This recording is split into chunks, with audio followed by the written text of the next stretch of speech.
মধ্যপ্রাচ্যের ৩ দেশে একের পর এক হামলা ইরানের।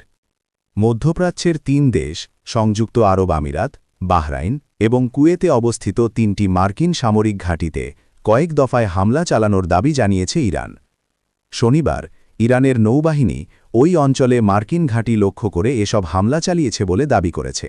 ইরানের ইসলামিক বিপ্লবী গার্ড বাহিনী IRGCর নৌপ্রধান অ্যাডমিরাল আলী রেজা তাংসিরির বরাত দিয়ে দেশটির সংবাদমাধ্যমের খবরে এই তথ্য জানানো হয়েছে। এতে বলা হয়েছে, ওই অঞ্চলের ৩টি সামরিক ঘাঁটিতে মার্কিন বাহিনীর ওপর পরপর কয়েক দফায় হামলা চালিয়েছে ইরানের নৌবাহিনী।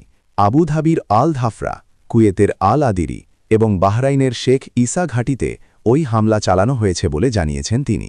তাংসিরি বলেছেন, যুক্তরাষ্ট্রের প্যাট্রিয়ট রাডার ব্যবস্থা, যুদ্ধবিমান এবং বিমানের জ্বালানি মজুদ রাখার ট্যাঙ্ক ছিল ওই হামলার লক্ষ্যবস্তু।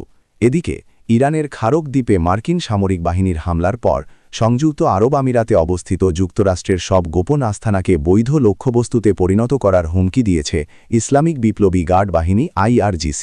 শনিবার আমিরাতকে সতর্ক করে দিয়ে IRGC বলেছে, দ্বীপে হামলার পর আমিরাতে গোপনীয় সব মার্কিন আস্থানা এখন আমাদের বৈধ লক্ষ্যবস্তুতে পরিণত হবে।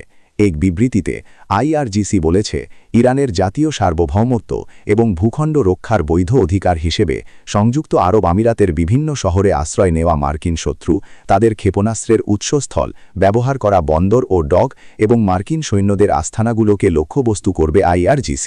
ইরানের আধা সরকারি বার্তা সংস্থা তাসনিম নিউজে প্রকাশিত বিবৃতিতে সংযুক্ত আরব আমিরাতের বাসিন্দাদেরও সতর্ক করে দিয়েছে ইরানের বিপ্লবী গার্ড বাহিনী।